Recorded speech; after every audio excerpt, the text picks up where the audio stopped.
Sistem ini memang dirancang untuk gagal. Dan Islam sudah tahu itu. 15.425 orang. Itu bukan angka statistik. Itu nama-nama orang yang bulan ini pulang ke rumah tanpa membawa gaji. Januari sampai April tahun 2026, 4 bulan. Dan angka itu masih terus bertambah. Tapi yang tidak pernah kita tanyakan adalah pertanyaan yang paling penting. Bukan siapa yang kena PHK. Bukan di provinsi mana. Bukan sektor apa yang paling terdampak. Pertanyaannya adalah, kenapa ini terus berulang? Kenapa setiap ada guncangan global, yang pertama jatuh selalu yang paling bawah? Dan kenapa Islam, sejak 1400 tahun lalu, sudah punya jawaban untuk ini? 15.425 orang kehilangan pekerjaan. Ini bukan nasib, ini sistem. Data Kementerian Ketenagakerjaan mencatat 15.425 pekerja terkena PHK sepanjang Januari hingga April tahun 2026, naik 84% dibanding kuartal sebelumnya. Sektor yang paling terdampak, manufaktur, tekstil, alas kaki, elektronik, industri padat karya, tempat jutaan orang yang tidak punya pilihan lain selain bekerja dengan tangan mereka. Penyebab yang selalu disebutkan sama, guncangan global, konflik geopolitik, melemahnya permintaan ekspor, naiknya biaya produksi. Kalimat itu terdengar seperti penjelasan, tapi sebenarnya ia adalah pengalihan. Pertanyaan yang benar, bukan kenapa ada guncangan global. Guncangan global akan selalu ada. Pertanyaannya adalah, kenapa sistem kita dirancang sedemikian rupa, sehingga yang pertama merasakan getarannya selalu yang paling bawah, buruh pabrik, pekerja harian, orang yang tidak punya saham, tidak punya aset, tidak punya bantalan apapun selain gaji bulan ini.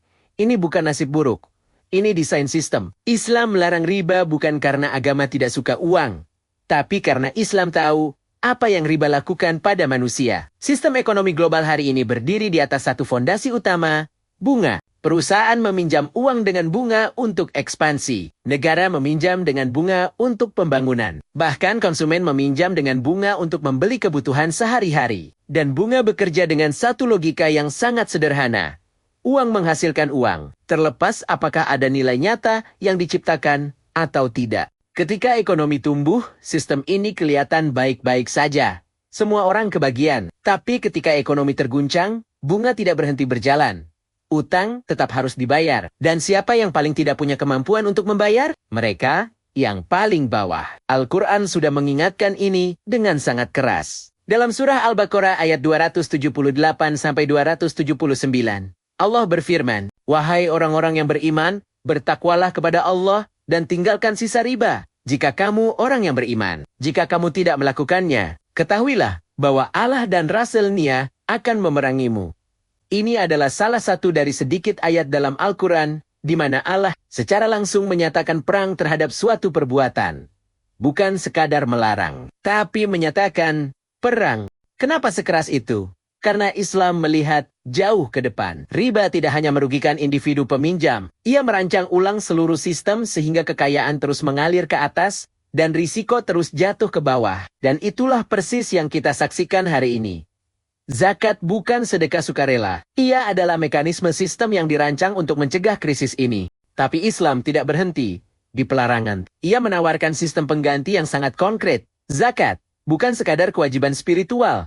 Ia adalah instrumen ekonomi. Bayangkan, sebuah sistem di mana setiap orang yang memiliki harta di atas nisab wajib mengeluarkan 2,5% setiap tahunnya untuk mereka yang tidak punya. Bukan sukarela, bukan menunggu orang kaya merasa dermawan, tapi wajib, terstruktur, dan dijalankan oleh negara. Dalam sistem zakat yang berjalan penuh, tidak ada akumulasi kekayaan tanpa batas di satu pihak, sementara yang lain tidak punya bantalan sama sekali. Ketika ada PHK massal, ada jaring pengaman yang sudah terbangun, bukan dari utang negara, bukan dari pinjaman berbunga, tapi dari redistribusi yang sudah berjalan sebelum krisis terjadi.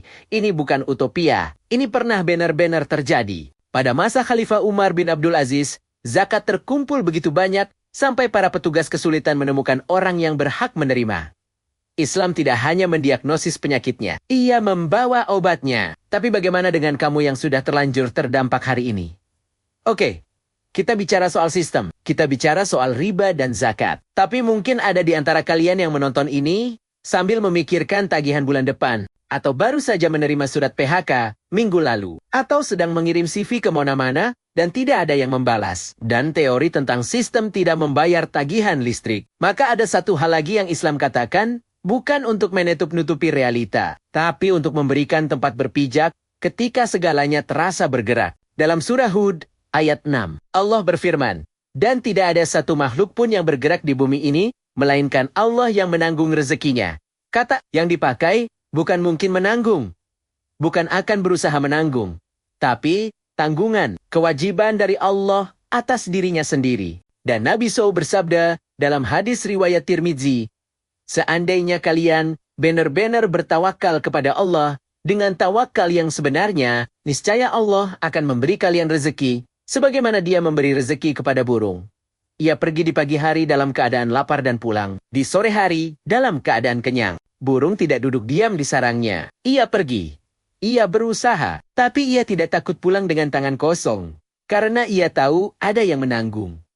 Tawakal bukan pasrah tanpa gerak. Tawakal adalah bergerak dengan tenang karena tahu siapa yang menjamin hasilnya. Disinilah kita harus berdiri, antara kritik sistem dan ketenangan jiwa. Dua hal ini bukan kontradiksi. Kita bisa sekaligus marah pada sistem yang zalim dan tenang dalam jiwa kita sendiri. Kita bisa sekaligus menuntut perubahan struktural dan tidak kehilangan pegangan ketika perubahan itu belum datang. Islam tidak mengajarkan kita untuk menerima ketidakadilan dengan diam. Zakat dan larangan riba adalah bukti bahwa Islam menginginkan tatanan dunia yang lebih adil. Tapi Islam juga tidak membiarkan kita hancur secara batin, menunggu tatanan itu terwujud. Krisis ekonomi akan terus datang selama sistemnya tidak berubah. Itu fakta yang harus kita hadapi dengan jujur. PHK massal bukan sekadar nasib buruk. Ini hasil desain sistem.